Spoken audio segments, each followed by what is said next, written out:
But Eugene warns him, if he doesn't want to get beaten within an inch of his life, he better start flying. With that, the wyvern does just so, and Seal tries to get him back. But Eugene tells him to ignore her, as he will be dead if he does otherwise. When Eugene gets high into the air, he notices something quite surprising. Countless knights, all with their own wyverns. Eugene doesn't notice Carmen amongst this group, and he doesn't know how the other captains look. But none of the guys here look strong enough to be one. They all get ready to attack, reminding themselves that this is just a test, and Eugene thinks that the Black Lion Knight Order is very skilled, as even in his past life, there wasn't a Knight Order stronger than them. However, their attacks will not be made with the intention to kill, so they can't hope to push him at all. He will be the one testing them actually, as he wants to see if the Black Lion Knight Order has improved or not. Eugene is the one to charge in first, which surprised the knights, but alas, they all get ready for battle. 2 archers try to shoot him down, but he eats their arrows with the cloak, spins, and shoots them back, which the knights react to. However, this gives Eugene ample opportunity to go behind one and try to strike him. The knight tries to defend himself, but Eugene manages to push him off. That's when an elderly knight charges in with a mighty spear strike, and Eugene seems to know who he is. Nathan Lionheart, the 3rd Legion vice captain he saw a while back, in a Roth.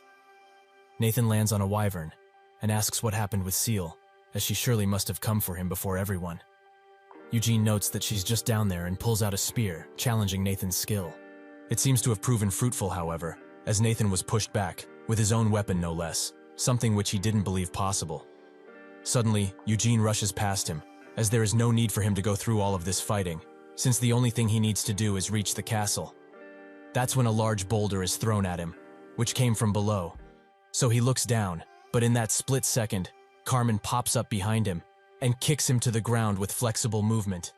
Before Eugene falls completely to the ground, he cushions his fall with a wind spell and thinks that Seal told him that there would be captains included in the knights who would hunt for them.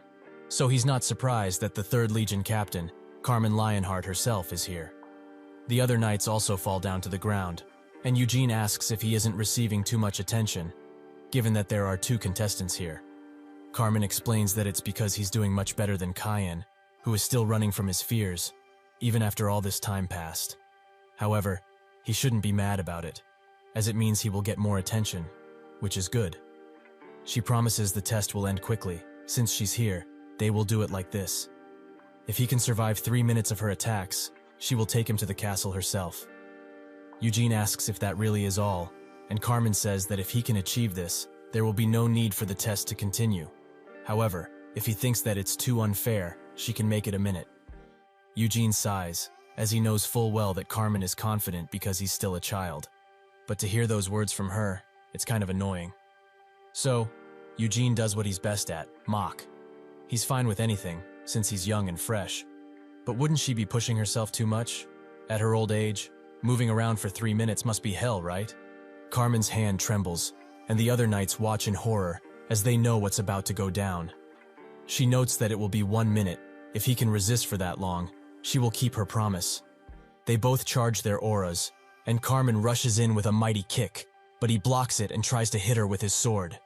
Eventually, she manages to push him away, but she's quite surprised to see that he blocked all of her attacks up until now.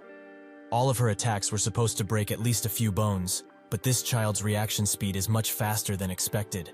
If that's the case, she must take him more seriously. Once again, she charges in, but with even greater speed. Eugene remains calm and just parries the attack. Thus begins their exchange of blows, with neither of them being able to lend a full attack on the other. They continue with this for quite a while, making Eugene quite impressed by her current skills. At the level she is now, she would have been just as renowned 300 years ago too. If he considers just her aura alone, she's on the same level as Amelia Merwin. But he can't know for sure, as Amelia had something which Carmen hasn't, the intent to kill. It's quite a shame, really, as he wanted to fight her properly, without holding back anything. But if that was the case, he wouldn't have been able to win, even if he uses ignition. She strikes his sword a few more times, which is chipped to high hell, and Eugene announces that 3 minutes have passed already. Actually, it might be past that. This leaves Carmen surprised, as 3 minutes passed, yet she didn't land a single critical blow on this child. It's true that she was controlling her strength, but she wasn't able to overpower him, She asks if there's any time left, and Eugene tells her that there isn't. He was counting in his head. Carmen asks if he really was counting while they were fighting, and Eugene notes that, thanks to her going easy on him this time, he had plenty of energy left to spare, so yes. Suddenly someone comes around and congratulates him on a job well done. Eugene notices his weapon, the pulverizing hammer Zigguard, the weapon of the Demon King of Slaughter, and the current owner of such a weapon is the First Legion captain, Dominic Lionheart. He notes that he can't believe such a talented fellow is only 19. He always heard from others that he was quite skilled, but he thought they were only exaggerated rumors. However, it seems that the rumors were not wrong. Eugene thanks him for the compliments and asks Carmen if they need to test him further, as in his eyes, he has already proved himself. Carmen agrees, and so they make their way to the castle. When they get ready to depart, Seal also arrives on her wyvern, who is scared within an inch of his life, and she swears at Eugene for leaving her alone like that. He looks at her, and she seems fine enough, noting that the wyvern is pretty smart if it found her so quickly. This is some nice timing too, as they are all going to the Black Lion Castle, and he needs to hitch a ride, like right now. Seal is quite surprised and also anxious that Eugene wants to ride the wyvern with her, and so she accepts, as she doesn't mind. They get in the air, and they all make their way towards the castle, with Seal warning Eugene to stick closer, as he might fall. Eugene tells her that it's fine, since he won't die anyway. Seal then tells him to not hold on the YY's scales in such a way, as that might hurt him. Eugene says that if something like this will hurt a damn wyvern, then he should just be called an oversized lizard from now on. She explains that this wyvern is quite sensitive, and so, to please her, Eugene puts his hands on her hips and asks if this is enough. She happily agrees, and that's when she takes a detour, as they might as well take a flight around before going to that dark place. Eugene says that he would much rather hurry to the castle and get some food for him, but she notes that the only thing he will be eating are the lectures of the elders, so he should relax for a while with her. Eventually, Eugene arrives at the Black Castle and walks with Carmen, who explains that they do not have enough people in the Black Lion Knight Order. The Great Lionheart family has over 300 years of history, and for a Knight Order, with the only purpose of it being to protect that family and its history, they are far too few. Eugene asks what they could do about that in the first place, as unlike the main residence's White Lion Knight Order, the Black Lion Knight Order is made out of people who are from the Lionheart family, and only that. Carmen notes that all of this is because the Black Lion Order has to take care of the messy jobs, and they can't get outsiders to get mixed up in such important dealings. That's when she invites him to the Black Lion Knight Order, which he is quite surprised of, but says that he already refused that offer 2 years ago to be exact. Carmen notes that all of this was before she saw his skills, but today she did, and the Second Legion Captain's disciple position is still empty if he wishes to join them. Eugene asks what he has been doing for the past few years, as he imagined there would be more candidates, but Carmen explains that he did find one, but his personality was too rough, and nobody could stand him. However, his skills remind her of the Second Legion Captain, and they would fit together pretty well. Eugene tells her that he never even saw the guy, and she notes that if he chooses to become his disciple, he would actually get along with him, and additionally, being in this Black Lion Knight Order is a great honor. Eugene says that it might as well be, but he would like to prioritize his own honor. Hearing this, Carmen decides to tell him that the Senate is quite weary of him, as the situation in Nahama was quite suspicious from every angle, but he went and visited that empty place without any words. Eugene asks if she really thinks that he planned something with the Nahama people, and Carmen says that she doesn't, as the possibility is quite low, but they simply cannot ignore it. Since nobody imagined that Iode would get into dark magic, but he knows full well what happened.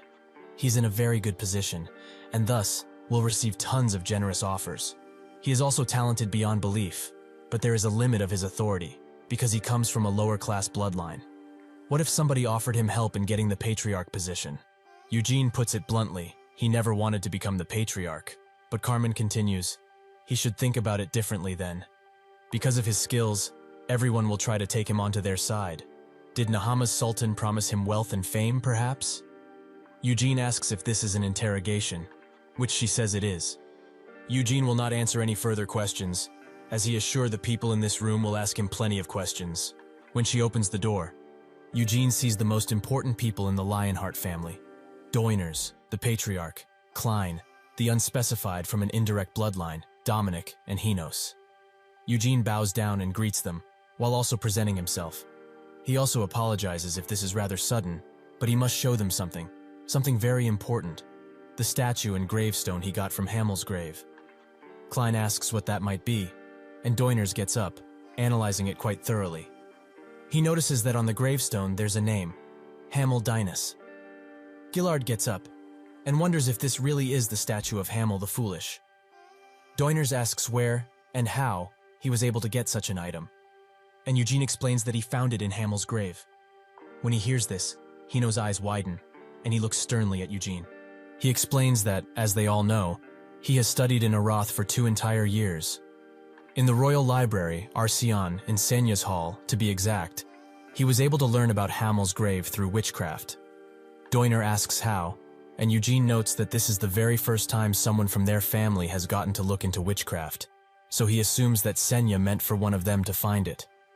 Hamel is an old friend of Vermouth, their ancestor, and unlike the other ones, he was not able to return, as he sacrificed himself for the sake of the world and his friends. Eugene feels embarrassed after saying something so cringy, but continues, and says that he walked through the Nahama Desert and found Sir Hamel's grave.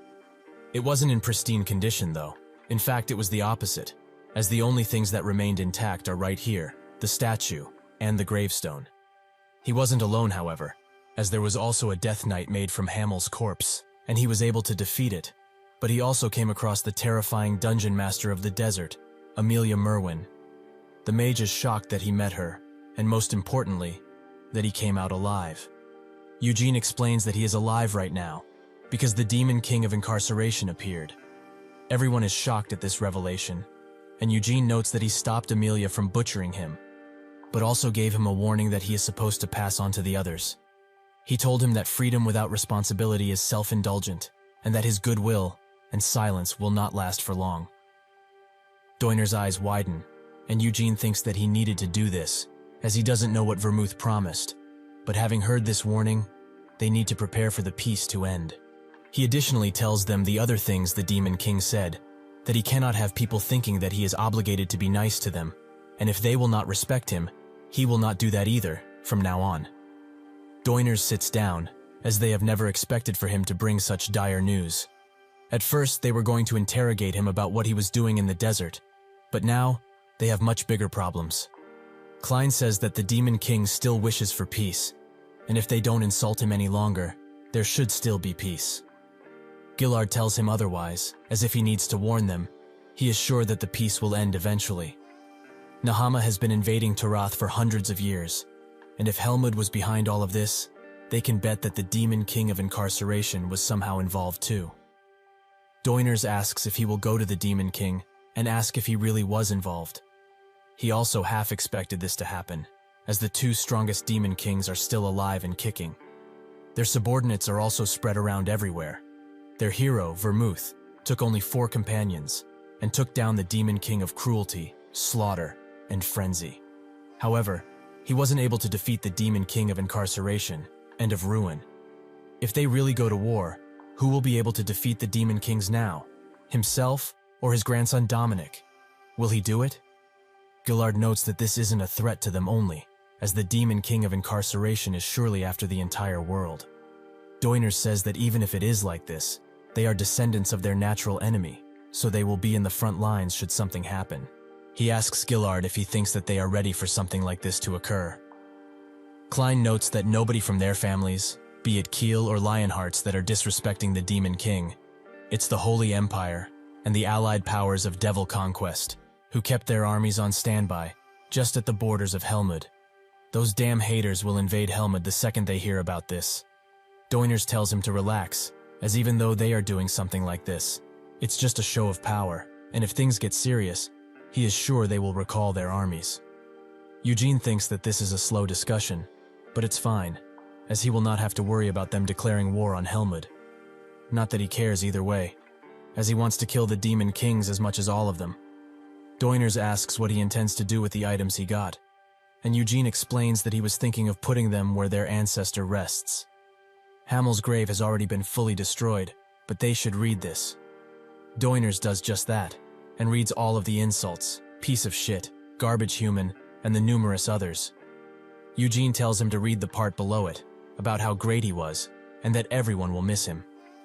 Eugene notes that their ancestor really mourned his death, and he thinks it's only fair that they put the statue and gravestone where he lays, so that they may rest together. He did not learn magic from the great Senya, but his mentor was Robarian, who had inherited her tradition, and he is sure that he can confidently call himself a mentee of her. So, he is both Senya's mentee and their ancestor's descendant, also the last person to pay respect to the great Hamel. So he proposes that he should be the one to bring all of these feelings and items to the ancestor's grave. Doiners understands him, but is still rather reluctant, as it's not easy to get it. Gillard pushes him to let him, as Hamel deserves at least this, and Carmen also feels it's only fair that Eugene go there and place them, since he was the one to bring them. With that, Doiners accepts, and Eugene smiles widely. Finally, he will be able to go there. He will not be able to open up his coffin or search further, but he can memorize the location and just go there again. Doiners explains that they will need time to open the path, so he can keep the items for now. Eugene agrees, and wonders what kind of path he will be opening. Doiners orders Xenos to bring Eugene to his room, and also tells Gillard to postpone his reunion with his sons for a little bit, as they have a lot to discuss. While Eugene is escorted, he thinks about Xenos, and his very weird personality, as every disciple he had, simply ran away after a while. Xenos tells him that they should go somewhere private, as he needs to see that statue and gravestone once again. Eugene asks why he would want to see them again, and with teary eyes, Xenos explains that he simply wants to give flowers and pay his respects. Eugene asks why in the hell he's crying so hard, but Xenos excuses this as this being his conjunctivitis, which makes tears flow sometimes, even if he doesn't want them to. Eugene is rightly weirded out by this, and now understands why his disciples all ran away. Eugene does what Xenos asked him to do, and can't help but wonder why this guy is giving flowers and sobbing for a person he never even met. Is he a descendant or something? If that were the case, his descendant would have married Vermouth's descendant and had children, but that's not possible, as he has never had kids, ever. Without any straight answer, he asks Xenos himself if he has some sort of connection with Hamel. He slowly gets up and announces that he is Hamel's disciple. This shocks Eugene, as he has never had a disciple in his past life. He didn't have the opportunity to have one. Xenos then explains that technically, he did not learn directly from him, but like all of the branch families out there, his family split off from the main family. His distant ancestor was Vermouth's second son. The older son became the patriarch after Vermouth, and many of the other siblings had left the main residence to start an indirect lineage. His ancestor did not become patriarch, but he was able to inherit something other than the white flame method the main family uses. That would be Hamel's techniques, as Vermouth taught them to his ancestors. Eugene's interest has now peaked, and Xenos asks him about something important. Did he, by any chance, find his secret technique next to the grave? Xenos notes that he saw the duel between him and Carmen. The way he deflected her attacks was similar to one of Hamel's techniques that his family inherited. That type of skill cannot be simply imitated without genius and great combat sense. Also, one would need understanding and control over their mana.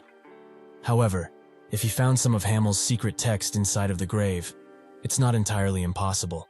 Eugene is kind of mad that Vermouth just up and decided to teach his descendants about his skills, and asks why Vermouth taught his second son Hamel's techniques, and not his. Xenos explains that, after Vermouth's oldest became patriarch, many branch families started to form, and as the family continued to grow, the black sheep started to stand out more and more. His ancestor was the first black lion, who convicted those people and damned them. Eugene now understands better. Vermouth decided to train his second son as a loyal dog, who would keep the main family and other branch families in check. If he taught him his techniques, though, it must mean that he considered his techniques powerful enough to stand up against the main family ones. Xenos asks once again, if he possesses any of Hamel's text, then he would like to have it, as it is a part of his heritage. Eugene sighs, and says that they should go over their positions, first and foremost. If they go with technicalities, he is Hamel's direct disciple. So is he not above him, regarding seniority? Xenos is quite puzzled by this, but Eugene explains that he would be his senior brother, with him being the junior. Although he was born decades earlier than he was, If he truly wants to call himself Hamel's disciple, he must treat him as a senior, his older brother. Xenos thinks about this and asks if this means that there was a secret text from Hamel in his grave. Eugene confirms his suspicions, but unfortunately, he memorized it and burned it. He must have heard earlier that a death knight attacked him, so he could not bring it with him. However, if he treats him as his senior brother, then he can compare the technique of Hamel to the ones he learned from his family and teach him what he is missing. The cards are on the table. Xenos asks if he really has the techniques memorized fully, which angers Eugene, as this is reminding him of how Amelia kept talking and asking dumb questions. Xenos then asks if he has to call him his senior brother in front of other people too. Eugene explains that something of that nature would inconvenience the both of them, as they would have to explain a lot of stuff, so he will only be made to call him senior brother behind closed doors. Xenos accepts the offer and calls him senior brother. Eugene says that since everything is settled, they should go to his room, as he is tired from all of the stuff he had to do today. They do just that, and at a table, Xenos explains that Vermouth taught his second son 10 techniques in total. Eugene wonders if he had that many, as he only named one of the skills, ignition. The rest, he just used depending on the situation. He asks Xenos to describe them, and he does just that. The first Hamel method is called ignition. Eugene asks him to stop instantly, and asks if Vermouth named all of these himself. Xenos is not certain, but that's how they always learned them. Eugene is quite mad now, as this name is straight dookie. Couldn't he have thought of a better name? He reluctantly asks Xenos to continue, and he obliges. There is ignition, mana parrying, thousand thunders, lightning counter, Asura rampage, dragon burst, cyclone, dead end, destructive divine key, and the eternal purgatory. After hearing all of these names, he starts to remember the memories he had erased, because he did not want to think about them at all. The memories of when he named his techniques, for example, Asura rampage, which was just him swinging his swords around with extreme force. Senya recognized this as what it is, but Hamel counterattacked by saying that all she does is explode something and call it fire blast or whatever. Senya explained that she had to do that, otherwise the spell wouldn't work. Hamel also got on Anisa's case, as this goes for her too. All she does is emit some light and call it the Holy Cross or something. Anise told him that she at least had to shape it into a cross, and asked him if his skills get stronger if he shouts the name of the skill. Hamel confirmed, as he needs to shout and feel stronger. Moron thought it was pretty cool, as when he does shout it and attack, it really feels like he has become the Asura. Eugene is now extremely embarrassed, as he was too young back then. He only used these names for a couple years, then erased them from memory, after realizing how cringe they were. But Vermouth, that rat bastard, memorized them fully and taught them as skills. Vermouth was smart, so he must have memorized them quite quickly, and 300 years down the line, these names, like eternal purgatory, are being screamed into the heavens. This makes Eugene rise to the higher echelons of cringe, where no man should be. He never expected for those dumb names to be passed down 3 entire centuries later, and especially in the Lionheart family, he should have just regressed instead of reincarnating and killed his past self with his own 2 hands. Xenos asks if these names were written in the hidden text he burned, and Eugene explains that the book he found did not have these cringe names, so those skill names must be the one Hamel made when he was still quite immature. Xenos is quite hurt by this, as he may be his senior brother, but he will not stand by while he looks down on these skills that their ancestors worked hard to achieve. Eugene says that he is misunderstanding. It's not about the skills, it's about their names. He should put his hand on his chest and be honest here. Thousand Thunders, Dead End, Asura Rampage. Aren't these names even a little embarrassing? Xenos thinks about it, and notes that Carmen's ultimate attack is called Destiny Breaker. So it seems that making cringe names runs in the family. Eugene pulls out a feather and paper, noting that he should write in detail about these skills, and he will compare them to the text in his head, so that he can fix any wrong parts for him. While Xenos does that, Eugene asks him if he ever entered their ancestors' graves. Xenos confirms that he did, but only once, when he became captain. And it wasn't just him. Anyone who is appointed captain gets the chance to visit Vermouth's grave, and swear on their life to continue protecting the family. Eugene then asks what kind of place it is, and Xenos notes that it's nothing too expensive, it's just a very secret spot, so he can't tell him in detail, but it's sort of a temple, if he had to compare it to something. Perhaps Vermouth transcended to a god when he passed, and that's why the temple was built, to worship him. Eugene ponders on the idea, and thinks that if he did actually become a god, then reincarnating his best friends is not impossible. But if he had acquired omnipotence, then he wouldn't have fought Senya. Xenos finishes with the skill descriptions, and when Eugene reads them, he thinks that they are all a mess. These dumbasses that inherited the Hamel method must have changed a ton of things to try and compensate. Eugene sits down and explains that this is much different than what he saw. He erases the Hamel method text from the paper, which makes Xenos ask why, but Eugene tells him to be quiet, as it doesn't concern him. He should keep in mind, however, these techniques are not really that great to have their own name. Being restricted to only these techniques will only damage them in the long run, as it will block their growth. He should stay far away from the Hamel method as well. Xenos knows he's right, but can't help but wonder, did he already master the Hamel method perfectly? Eugene notes that he's editing this paper now, so yes, he has. Xenos excuses his rudeness, but he wants to know how much of the Hamel method he understands. Eugene gets up and tells him to observe closely. He then gathers up mana at the tip of his blade and unleashes it in a small and controlled explosion. Xenos notices that this is the Eternal Purgatory skill, and it was cast with ease this time, as this technique is famous for consuming tons of mana. Eugene asks if this is enough, and Xenos asks him to show him the Destruction Divine Chi too. Eugene notes that it's just wrapping mana around his body. He should take this already and study it. However, he has one condition. If Carmen or anyone else tells him to take him as a disciple, he should reject them. Xenos asks why, as if someone like him were to be in the Black Lion Knights, it would be a great honor. Eugene threatens him with the paper, and Xenos immediately folds, confirming that he will be rejecting them as fast as possible. Later, Eugene has a meal with Seal, who just stares at him while he eats. She then asks what he talked with Xenos about all day. Did he perhaps decide to join the Black Lion Knights?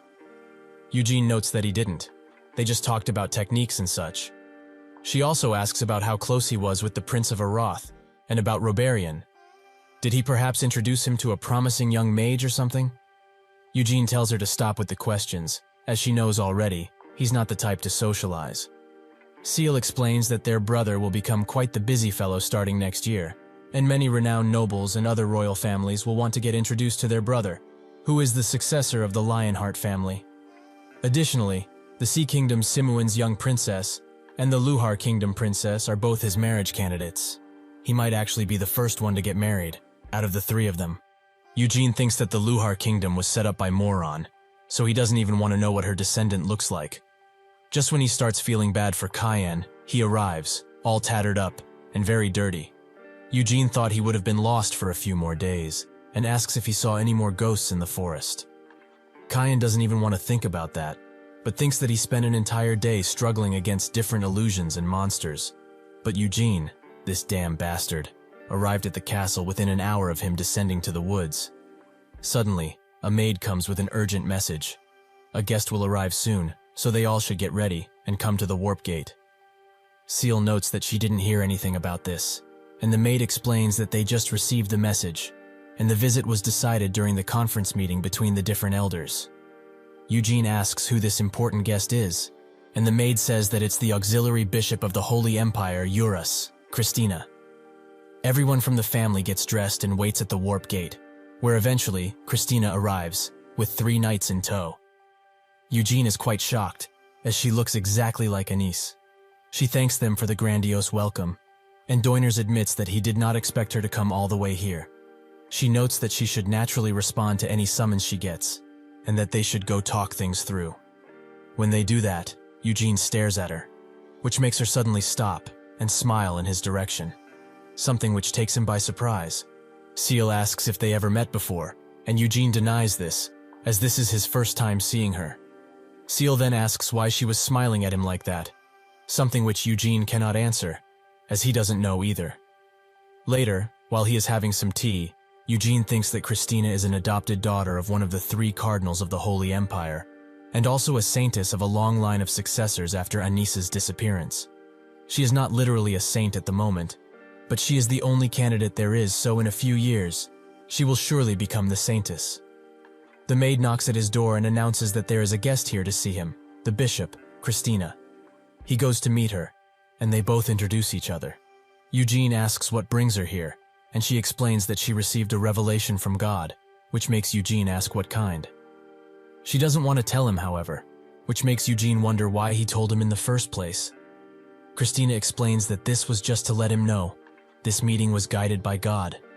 Additionally, the meeting with the elders has ended, and since the head of the Senate decided to open the doors to Hamel's grave, she will accompany him. Eugene is quite puzzled by this, but she says that this was her purpose for being here anyway, so he lets it go. While they walk the halls, Eugene notes that she is the sole candidate for the saintess position. Is this role passed down through bloodline, perhaps? Christina doesn't seem to get the question, and Eugene explains that he learned magic for 2 years in the Royal Library, Acreon, where Senya's hall resides. In there, paintings of her friends from 300 years ago can be found, and that includes Anis, the faithful. He doesn't know how she might react to this, but she looks a lot like Anis, eerily so. Christina keeps the same monotone smile and accepts this as a compliment, rather than anything. Eugene thought she would have been more surprised, but maybe the other priest said so as well, so she might have heard this quite often. She notes that he sees the great Anis in her. Perhaps this is another miracle from God. But how much does he know about her truly? Eugene says that she's the only saintess candidate currently, and also the adopted daughter of Cardinal Rogerus. Christina confirms that indeed, she was abandoned by her parents when she was just an infant. But she's not sad, as her parents surely wanted God to look after her, and abandoned her in front of the abbey. Thus, she knows nothing of where she came from, but since he says that she is similar to Anis, perhaps she is her ancestor. Eugene heard that she did not have any children, but Christina says that she was human too. Perhaps she just wanted a child. Eugene thinks that it's probable. Anis was always a snake, and very secretive, despite being a saint. When they get out, Eugene notes that it's cold, so he hands Christina a cloak, which she wears immediately. Eugene then asks if they're going to the round table, but Christina says that they aren't. They are going to the back of the castle, as that is where the grave is. While they walk on a steep hill, Christina notes that he must have quite a lot of interest in the heroes of old, which Eugene doesn't confirm or deny. She explains that Hogani is a part of the Nahama territory, but it is also appointed as the Holy Land of the Holy Empire. Every year, tons of believers choose to go there for their pilgrimage, and naturally, there are bound to be tons of eyes in the Holy Land. This might come out as offensive, but she knows why he was in Hogani. Eugene is not offended at all, as he also felt tons of people stare at him in Hogani. Is the Holy Empire watching him closely because of God's revelation? Christina still won't tell him, since he isn't a believer. So even if it's on his mind, she informed him for that purpose only. Eugene smiles, as her personality is bad, and with her looks, she is exactly like how Anis used to be. Even though they all shared stories of the past, Anis never talked about hers, and although she had not said it, he knew very well. Every time someone mentioned any cardinal of the Holy Empire, the ones who raised her, Anis's usual silence would be replaced with a crooked smile. She detested her past and what happened in it. They finally arrive at the location, and Christina notes that below is a path that will lead to Vermouth's grave. Eugene asks if they really have to jump off a cliff like this, and she says that they must, and she also knows that he can use flight magic, but he mustn't this time. All he needs to do is grab her hand and trust her. After Eugene does that, Christina immediately jumps off and pulls a rod out of her tools. She uses this rod to create a pair of wings, but Eugene sees something else, an angel with the hair and facial expression as Anis's. He snaps back to reality and tells Christina that he just saw an angel. This makes her look at him weirdly, as this is only a divine spell that has nothing to do with angels. It only protects the wearer from falling from a high place.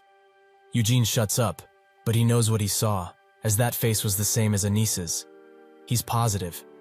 Christina notes that they have arrived, and when the yellow holy magic disappears, Eugene is stunned, as he is now in a beautiful green field.